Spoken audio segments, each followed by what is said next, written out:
নমস্কাৰ সত সাহেব স্যাৰ কি নাম আপোনাৰ মোৰ নাম বিনোদ কুমাৰ বৰ্মা স্যাৰ আপুনি ক'ৰ পৰা আহিছে বিহাৰৰ গয়া জিলাৰ গাঁও ৰেঘৱা সাকসেত স্যাৰ সন্ত ৰামপালদেৱ মহাৰাজৰ পৰা নাম দীক্ষা কেতিয়া ল'লে আপুনি 13/7/2012 সন্ত ৰামপালদেৱ মহাৰাজৰ পৰা নাম দীক্ষা লোৱাৰ আগত আপুনি কি ভক্তি সাধনা কৰিছিল যি আমাৰ গাঁৱত ককা আজু ককাসকলে মা দেউতাহঁতে যি নিয়ম নীতি কৰি আহিছিলে সেয়া ময়ো কৰিছিলোঁ তেন্তে আপুনি কি কাৰণত সন্ত ৰামপালদেৱ মহাৰাজৰ শৰণলৈ আহিল 2012 জুন মাহত মই আমাৰ গাঁৱত কাম কৰি থাকোঁতে মুখেৰে হঠাতে তেজ ওলাবলৈ ধৰিলে তেতিয়া মই ওচৰৰে ডক্তৰ এজনৰ তালৈ গ'লোঁ তেওঁ চালে আৰু মোক ক'লে যে তোমাৰ কেঞ্চাৰ আছে পিছত দেখুৱাবলৈ পাটনালৈ ৰেফাৰ কৰি দিলে মোক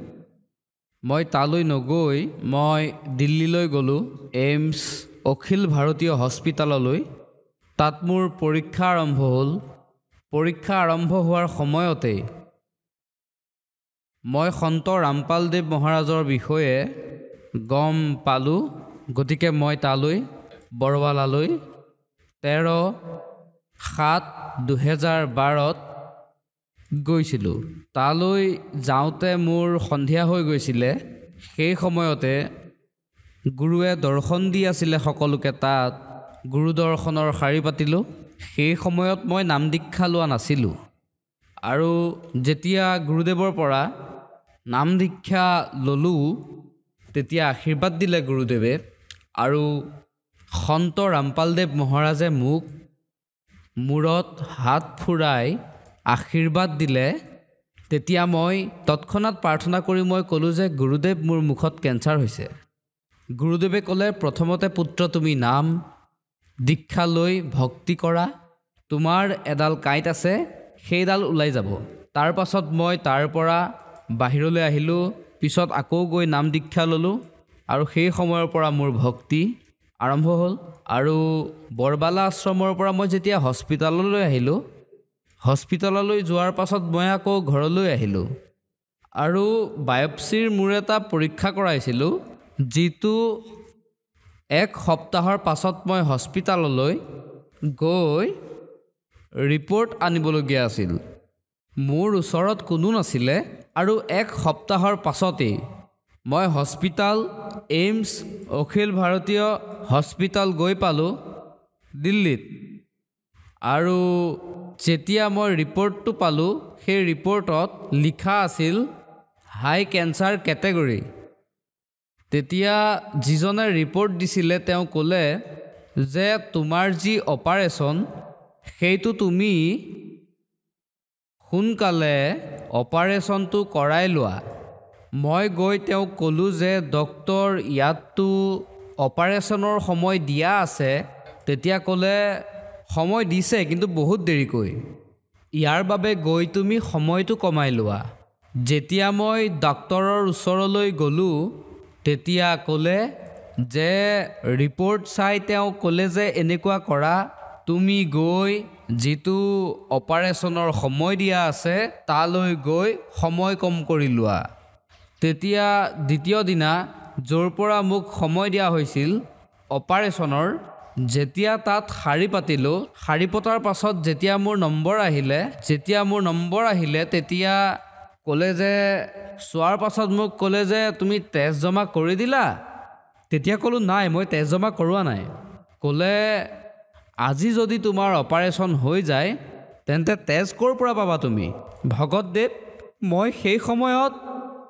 মই ভাবিলোঁ যে ডক্তৰে ধেমালি কৰি আছে মই ক'লোঁ ডক্তৰ বাবু এনেকুৱা কেনেকৈ হ'ব পাৰে মোৰ লগত কোনো অভিভাৱক নাই মই অকলে আহিছোঁ ইয়ালৈ মোৰ যিটো বাকচ আছিল মই যিখন হস্পিটেলত আছিলোঁ তাতে সেয়া দলিয়াই পেলাই দিছিলে আৰু ক'লে তুমি ইয়াৰ পৰা গুচি যোৱা তুমি ইমান ডাঙৰ বেমাৰ লৈ আহি ইমান ডাঙৰ এখন হস্পিটেললৈ আহিছা আৰু তুমি কৈছা এয়া কেনেকৈ হ'ব মই এখন হাতেৰে চকু পানী মচি আছিলোঁ আৰু এখন হাতেৰে ৰিপৰ্ট তুলি আছিলোঁ আৰু তাৰ পাছত মই ক'লোঁ ডাক্তৰ দিয়ক মোৰ কাগজ দিয়ক কাগজখিনি মোক দি দিলে আৰু ক'লে বাহিৰলৈ গৈ থিয় থিয় হৈ থাকোঁতে 4জনক চোৱাৰ পিছত মোকো সিহঁতৰ লগত পিছে পিছে যাবলৈ ক'লে। মইনো কি জানিছিলোঁ যে মোক অপাৰেশ্যন থিয়েটাৰলৈ পঠিয়াই দিছে। তেতিয়া মোক অপাৰেশ্যন য'ত নেকি কৰিবলগীয়া আছিল, দ্বিতীয় দিনা অপাৰেশ্যন আছিল, তাত চিফ্ট কৰাওঁতে তাতে যেতিয়া তাত যিজন ইনচাৰ্জ আছিল তেখেতে মোক সুধিলে যে ভাই তোমাৰ গাৰ্জেন কোন? মই ক'লোঁ যে ছাৰ ইয়াত মোৰ কোনো গাৰ্জেন নাই। মোক ক'লে যে ভাই তুমি ইমান ডাঙৰ বেমাৰলৈ ঘূৰি ফুৰিছা আৰু কৈছা যে মোৰ লগত কোনোৱে নাই। তেতিয়া মই বহুত কান্দিলোঁ তাত। বহুত কান্দাৰ পাছত মই ক'লোঁ যে ডক্তৰ চাহেব মোক ইয়াত ৰাখি দিয়ক, মোৰ এজন গাঁৱত ল'ৰা আছে, মই তাক মাতি দিওঁ আৰু অপাৰেশ্যনটো মোৰ কৰাই লওক। তেতিয়া চিফ্ট কৰাই দিলে আৰু তাৰ পিছদিনা মোৰ অপাৰেশ্যন হ'বলগীয়া আছিলে। গোটেই দিন মই লঘোণে থাকিলোঁ। 5 বাজিল, মোৰ অপাৰেশ্যন হোৱাই নাছিল। তাৰপিছত 2 দিনৰ পাছত মোৰ অপাৰেশ্যন হ'ল। মোৰ অপাৰেশ্যনৰ যিটো সময় লিখা আছিলে সেয়া আগতেই মোৰ অপাৰেশ্যন আৰু ৰেডিঅ'থেৰাপি, যাক হেক দিয়া বুলি কয়, সেয়া মোৰ কমপ্লিট হৈ গৈছিলে। কিন্তু আৰু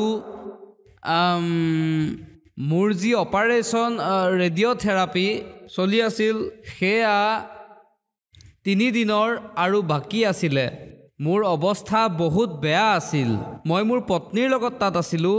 তেতিয়া মই তাইক কৈছিলোঁ যে মই ইয়াত অলপো এনেকৈ থাকিব নোৱাৰোঁ, মোক লৈ ব'লা মোৰ ঘৰলৈ। পৰমাত্মাৰ দয়াত, সন্ত ৰামপাল গুৰু মহাৰাজৰ দয়াত যদি ভাল নহয় তেন্তে মই এতিয়াই ঘৰলৈ যাম। এই হস্পিটেলত থাকিব নিবিচাৰোঁ। যি কৰিব এতিয়া আৰু সন্ত ৰামপালদেৱ মহাৰাজেহে কৰিব। মোৰ তাত প্ৰমাণ আছে, মই ৰিপৰ্টটো অনা নাই, কিন্তু প্ৰমাণ আছে যে 3টা থেৰাপি এতিয়াও বাকী আছে। কিন্তু তাৰ পৰা মই গুচি আহিলোঁ আৰু আজি আপোনালোকৰ সন্মুখত থিয় হৈ আছোঁ। কেঞ্চাৰ মোৰ ভাল হ'ল আৰু সকলো ফালৰ পৰা সুস্থ মোৰ শৰীৰ। সন্ত ৰামপালদেৱ মহাৰাজৰ কৃপাত মই আৰু এটা লাভ মোৰ কৈ আছোঁ। মই এইটো ক'ব বিচাৰিছোঁ যে ভগতদেৱ, মোৰ গুৰুদেৱ সন্ত ৰামপালদেৱ মহাৰাজে আগতেই কৈ দিছিলে যে যি সময়ত নাম দীক্ষা ল'বলৈ গৈছিলোঁ সেই সময়তে কৈছিলে যে পুত্ৰ তোমাৰ কাঁইট এডাল আছে, নাম দীক্ষা লৈ ভক্তি কৰি থকা, সেইডাল ওলাই যাব। আৰু মোক সন্ত ৰামপালদেৱে কৃপা কৰিছে যে আজি মই তেওঁৰ দয়াত আৰু তেওঁৰ ভক্তিৰ বাবে মই আজি সুস্থ। মোৰ কেঞ্চাৰো ভাল হ'ল। মোৰ যে ইয়াত আছে এয়া কেঞ্চাৰ হয়, ইয়াত এটা গাঁত আছে। মোৰ তালুত এতিয়াও যদি আঙুলি এটা ভৰাই দিওঁ তাত এটা গাঁত পাব। যদি চাব বিচাৰিছে আৰু এতিয়া মোৰ এই যি কেঞ্চাৰ আছিলে ভাল হ'ল সন্ত ৰামপালদেৱ মহাৰাজৰ দয়াত। আৰু মই এজন গৰীব ব্যক্তি আছিলোঁ, দিন হাজিৰা কৰি খোৱা ব্যক্তি আছিলোঁ। আৰু আজি পৰমাত্মাৰ দয়াত মোৰ ইমান লাভ হৈছে যে ভাল ব্যৱসায় আছে, সুস্থ শৰীৰ আছে আৰু পৰিয়ালত হাই কাজিয়া এই সকলোবোৰ দূৰ হৈ গ'ল। আৰু সেয়া সন্ত ৰামপালদেৱ মহাৰাজৰ দয়াত সকলোবোৰ ঠিক হৈ গ'ল। মই আগতে নিচাও কৰিছিলোঁ, সুৰাপান কৰিছিলোঁ, গুটকা খাইছিলোঁ, চিগাৰেট, ভাং, গাঞ্জা মই সকলো খাইছিলোঁ। সেই মোৰ নিচা সন্ত ৰামপালদেৱৰ দয়াত যেতিয়া মই ভক্তি পাইছিলোঁ, সেই ভক্তিৰ বাবে মোৰ সকলোবোৰ নিচা আঁতৰি গ'ল। ছাৰ, আপোনাৰ কেঞ্চাৰ বেমাৰ আছিল আৰু সন্ত ৰামপালদেৱ মহাৰাজৰ শৰণলৈ অহাৰ পিছত আপোনাৰ কেঞ্চাৰৰ বেমাৰ ভাল হৈ গ'ল। গতিকে যিসকল শ্ৰদ্ধালুৱে আপোনাক আজি টিভিত দেখি আছে আৰু তেওঁলোকো কিবা নহয় কিবা বেমাৰত ভুগি আছে আৰু সন্ত ৰামপালদেৱ মহাৰাজৰ পৰা নাম দীক্ষা ল'ব বিচাৰে, তেন্তে তেওঁলোকে কেনেকৈ নাম দীক্ষা ল'ব পাৰিব? বহুত চেনেল আছে য'ত গুৰুদেৱৰ অনুষ্ঠান আহে। তাত নীলা শাৰী এটা আহি থাকে, তাত নম্বৰ লিখি থোৱা থাকে। গতিকে তাৰ পৰা নম্বৰটো লৈ নিজৰ স্থায়ী যি নামদান কেন্দ্ৰ আছে তাত গৈ নাম ল'ব পাৰে আৰু সন্ত ৰামপালদেৱ মহাৰাজৰ পৰা নিজৰ বেমাৰ দূৰ কৰাব পাৰে। ধন্যবাদ। সৎ চাহেব।